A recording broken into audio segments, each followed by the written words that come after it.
How about this? With warmer weather, of course, which Bill was just alluding to, comes rain and storms. That can be a really precarious time for homeowners, can lead to some drama, especially homes that are prone to flooding. So this morning, G. Lee is learning more about flooding. And most importantly, G, you don't want to learn about flooding. You want to learn how to prevent the flood in the first place. Yeah, absolutely. And this is the time to be discussing this. You know, it's as a homeowner, it's really important to have all these measures put into place to prevent any sort of flooding in your home. 'Tis the season. So joining me now is Bill Shea, who is with the City of Toronto, your Director of Operations. That's right. Yeah. And let's talk about flooding season. Now's the time, and there are some areas in the City of Toronto where we are, you know, they're susceptible to flooding. That's right. So we're finally into the spring. We're out of sort of frozen pipe season, and you know, we like that campaign, but now we're into sort of flooding season, springtime, heavier rain, and we've seen over the years, as you know, there's been a lot more intense rain, climate change initiative, things like that, where there's a lot heavier rain. So with that heavy rain comes flooding and sometimes basement flooding.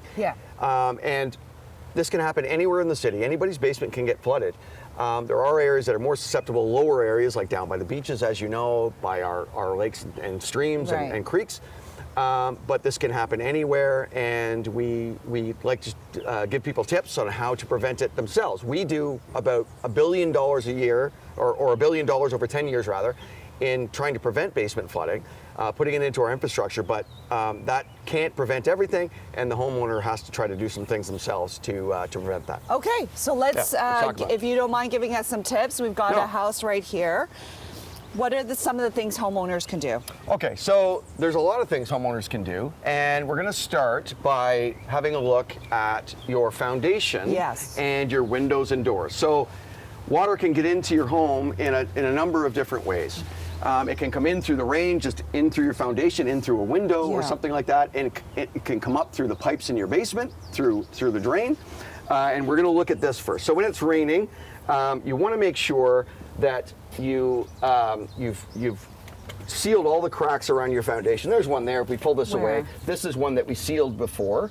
And that's so you get a caulking gun. And this caulking gun you can buy at any hardware store, any home improvement center, or you can get a professional to do it. But really, you're just filling in these cracks to keep water out.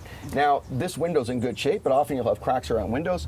When it rains, the rain can come up and get into your house that way. It can get in through these cracks. It can go down to the foundation and get in through the bottom as well.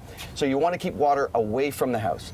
You know, so always have your whether it's paved or whether it's grass, you want it to be tilted away from the house. So you want to wash that water away.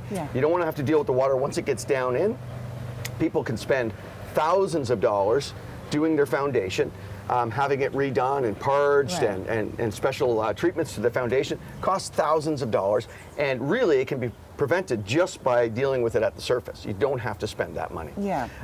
So that's one of the great ways to do it. And so we use, like I said, we can use a caulking gun.